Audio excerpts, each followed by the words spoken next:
Bom, gente, boa tarde a todos.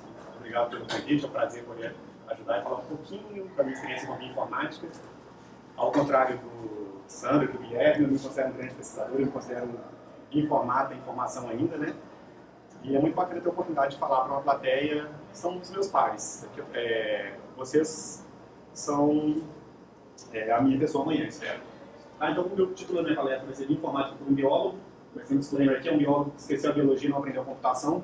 Eu sempre me sinto perdido assim no meio do caminho, acho que você se sente assim também. Só para vocês saberem que isso funciona assim mesmo. Meu nome é Francisco Ferreira Lobo, eu trabalho no laboratório multiusuário de bioinformática da Embrapa. Tá? Então, onde que a gente vai hoje? Hoje eu vou falar um pouquinho para vocês como que um biólogo vê a bioinformática, o que um biólogo deve esperar da bioinformática. Eu já dou a dica que não tem moleza na história, vocês podem esperar um pouquinho de trabalho.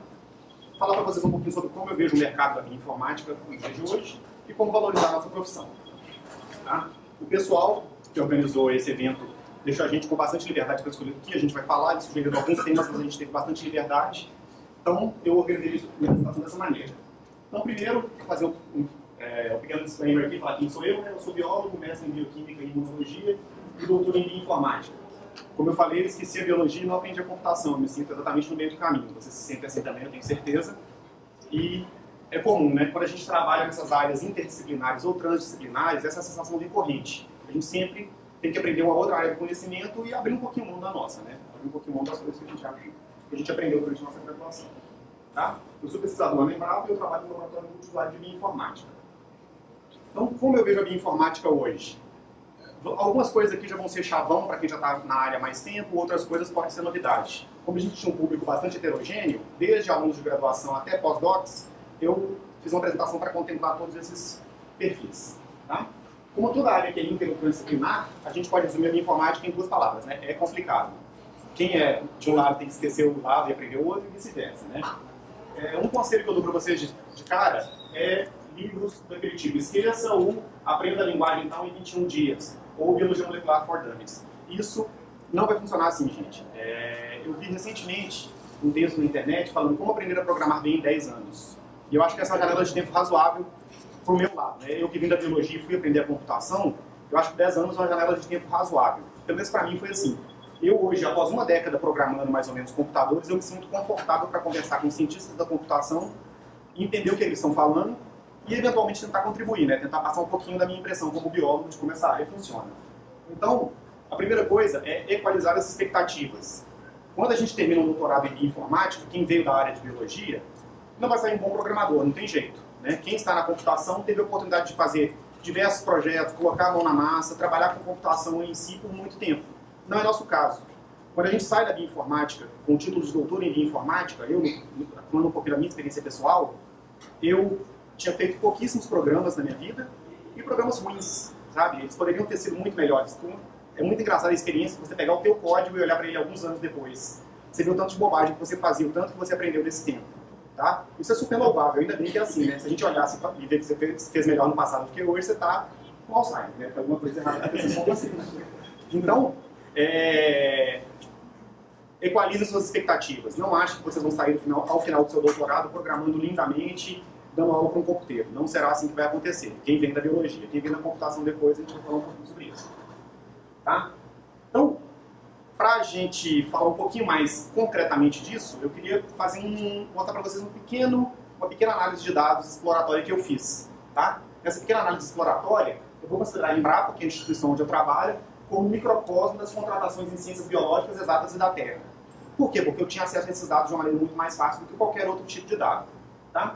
Então, no meu laboratório que eu trabalho, que é o laboratório multiusuário de bioinformática, olha como que é o perfil das pessoas que trabalham nesse laboratório. Todo mundo trabalha com bioinformática, tá? Nós temos um matemático, uma física, uma zootecnista, 3 cientistas da computação e 2 biólogos. A Embrapa é toda assim, tá? Tem engenheiros, tem cientistas da computação, tem físicos, tem todo esse tipo, tem geólogos, geógrafos, tem todo esse tipo de profissional trabalhando ali dentro. Então eu considero que ela faz um apanhado bastante interessante de como é a contratação, e os concursos da Embrapa geralmente eles são abertos para centenas de vagas. Então a gente consegue ter uma ideia muito boa de como é a contratação de bioinformatas em relação a outros profissionais que têm o título de doutor também, da área de ciências exatas, biológicas e da Terra, como eu mencionei. Então, eu resolvi fazer uma pequena análise exploratória aqui para mostrar para vocês, então vocês estão vendo em primeira mão esse estudozinho que eu fiz. E eu peguei o último concurso que a Embrapa fez em 2009 e vi como é que foi o perfil de contratações que a Embrapa fez nesse último concurso, para mostrar para vocês onde a bioinformática se situa aqui dentro.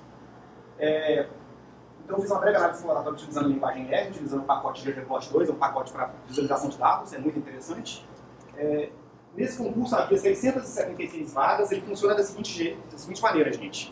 Geralmente é uma contratação por perfil, mais cadastro de reserva, né? Quem foi aprovado no concurso vira cadastro de reserva, você garante que você vai contratar o primeiro, os outros podem ou não ser contratados. Tranquilo? Todo mundo entendeu como é que funciona isso? Então, havia 676 vagas. Essas vagas eram as mais diversas possíveis. Tem desde quem faz a parte técnica e administrativa da Embrapa, como, por exemplo, secretariado, motorista, os técnicos de campo que fazem os experimentos, até os analistas e os pesquisadores, que são as pessoas que fazem realmente o objetivo fim da empresa, né, que é uma empresa de pesquisa. Então, dentro dessas 676 vagas, houve 535 perfis com aprovação, desses 338 perfis houve contratação. Então, teve um tanto de gente que foi aprovada, mas não houve contratação nesses perfis. Tá? E eu vou falar especificamente dos perfis para pesquisador A. Pesquisador A é o cargo que eu ocupo na Embrapa, e é o cargo que seria comparável, seria o análogo a um professor na universidade, ou um pesquisador na Fiocruz. É a pessoa que é o PI dos projetos, é o responsável por angariar fundos, escrever projetos, coordenar equipes, propor projetos, esse tipo de perfil que eu estou falando.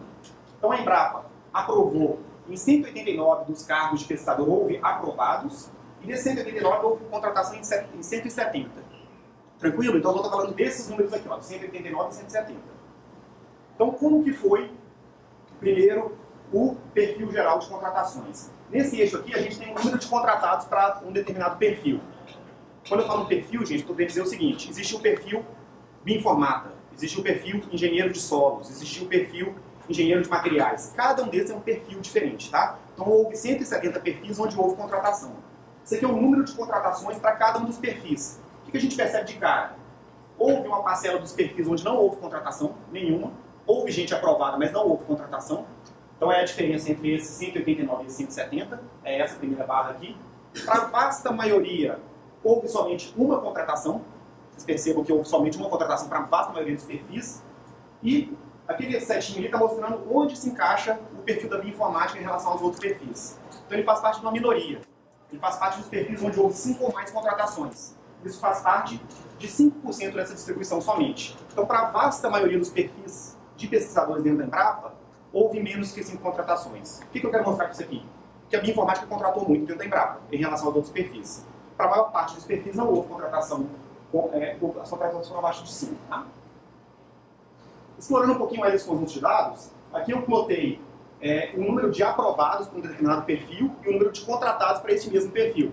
Por quê?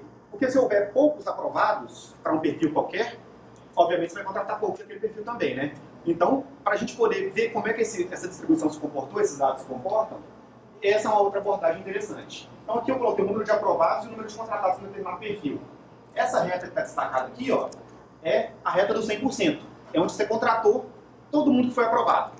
Aqui eu fiz um jitter, né? Eu espalhei esses pontos um pouquinho no eixo X e no eixo Y, só para a gente ver a densidade média que tinha por perfil.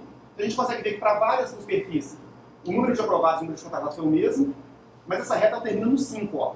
Então, a bioinformática está ali destacada. O que significa isso aqui? Significa que o último perfil onde teve um número substancial de contratados e aprovados foi a bioinformática.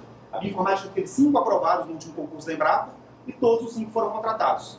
Aquele pontinho que está pintado lá em cima, ó, houve 8 contratações para aquele cara, mas houve 9 aprovados. Então ele não está exatamente nessa reta, ele está um pouquinho deslocado. Então foi a saturação desse ponto. Havia 9 aprovados, mas contrataram só 8. Até a bioinformática não, até a bioinformática todos os que foram aprovados foram contratados. Tá? E aqui, nesse eixo aqui basicamente é uma razão, eu dividi o número de contratados pelo número de aprovados para cada um dos perfis, e aqui eu coloquei o número de contratados para aquele determinado perfil. Qual que é a ideia aqui? É olhar quem está ali em cima no 1. Quando essa razão for igual a 1, significa que eu contratei todo mundo que eu queria, todo mundo que foi aprovado para esse concurso. A gente percebe que termina no número 5 ali, onde está aquela setinha. Em outras palavras, houve 5 aprovados na Embrapa, esses 5 foram contratados e é o teto que a gente conseguiu chegar nessa distribuição. O que a gente consegue concluir com isso aqui? Agora eu vou dar uma informação privilegiada para vocês lá de dentro, né? se tivesse tido mais gente contratada nesse concurso, mais gente aprovada, a gente teria contratado essas pessoas, certamente. Diferente daquele outro ponto que está lá no 8, lá isolado, onde ele não está mais perto do 1, tá vendo? Significa que ele saturou. Havia 9 aprovados, mas a gente contratou só 8 dentro da Embrapa. Para bioinformática, não. Para bioinformática, se tivesse mais gente aprovada nesse concurso, eu estava lá dentro, já tinha sido contratado, eu posso garantir para vocês que essas pessoas teriam sido contratadas também. Então, se a gente olhar para a Embrapa como um microcosmo da bioinformática, de como é que a contratação em ciências exatas biológicas na Terra no Brasil, a gente pode ver que a bioinformática está numa posição privilegiada no Embrapa, que a gente teria contratado muitas pessoas, a gente contratou muitas pessoas, teria contratado mais ainda se elas tivessem passado no concurso. Tá? Em relação ao perfil dos profissionais que passaram nesse concurso, à época só existiam 2 programas de doutorado em bioinformática no Brasil, o da USP e da UFMG. Foram 4 aprovados da UFMG e 1 aprovado da USP. Eu acredito que isso aconteceu principalmente porque o estado de São Paulo já absorve boa parte dos doutores que ele produz.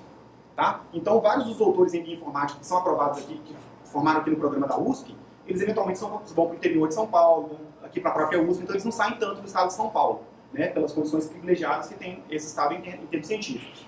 Já os da UFMG, talvez os estados de Minas Gerais não consigam comportar todos eles, a gente tem que fazer concurso em nível nacional, em nível federal. Né? Então, gente, isso é o que eu queria mostrar para vocês em relação a esse pequeno estudo de caso, para mostrar para vocês como que eu vejo a bioinformática no Brasil hoje. Então eu acho que tem espaço para crescer sim, se a gente olhar para esses dados que eu resgatei lá da Embrapa. Agora eu queria mostrar para vocês o que faz um bioinformata nos dias de hoje, o que eu acredito que um bioinformata faça. Esse é um artigo que saiu na Nature recentemente, no início do ano, e basicamente ele está falando que a gente tem que aprender a reconhecer a profissão de bioinformata. Que hoje em dia a gente faz uma parte essencial dos trabalhos científicos, que hoje tem uma certa sobreposição, eu acredito, entre bioinformática, biologia computacional e o data scientist, aplicado à biologia especificamente. Hoje em dia o que a gente faz como bioinformata, na minha opinião, isso vai ser discutido aqui nessa mesa depois, eu tenho certeza, é análise de dados biológicos. Tá? No passado a gente distinguia um pouquinho bioinformática de biologia computacional, hoje em dia para mim é tudo a mesma coisa. De novo, a gente vai estar aberto a essa discussão no futuro, né? E para mim o que o bioinformata hoje faz é análise de dados biológicos, geralmente em larga escala e dados heterogêneos. Então, o que esse artigo fala? Fala que se a gente não aprender a reconhecer esse tipo de atividade específica e valorizar ela da maneira apropriada, a gente vai continuar com os nossos dados em larga escala, subanalisados, subótimos. A gente não vai conseguir extrair o máximo de informação que existe. Esse gráfico aqui, esse histograma em especial, ele mostra um fenômeno de cauda longa, de long tail ali no final. Né? Aqui eles dividiram os trabalhos de bioinformática de um laboratório, exclusivamente de bioinformática, em função do tipo de análise que era. Tá? Então aqui, por exemplo, são pré-processamento de dados de microarranjo, pré-processamento de dados de sequenciamento, buscas em bancos de dados. O que a gente observa? Que a maior parte dos experimentos é único, é customizado. Aquele grupo que colaborou com o bioinformata, ele exige uma análise, ele demanda uma análise customizada. Não é simplesmente usar o Galaxy para fazer uma análise ou fazer só busquinha do banco de dados. Vai envolver o quê? Integração de dados e programação.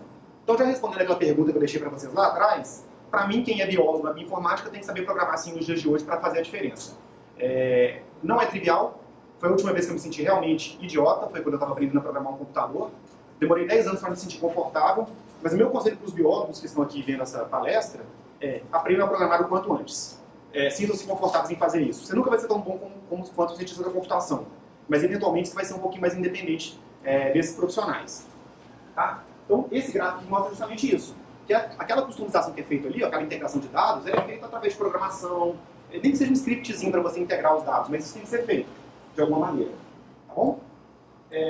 Então, a bioinformática, que eu acho que tem uma sobreposição razoável com o Data Science hoje em dia, ela realiza tarefas únicas nos artigos científicos.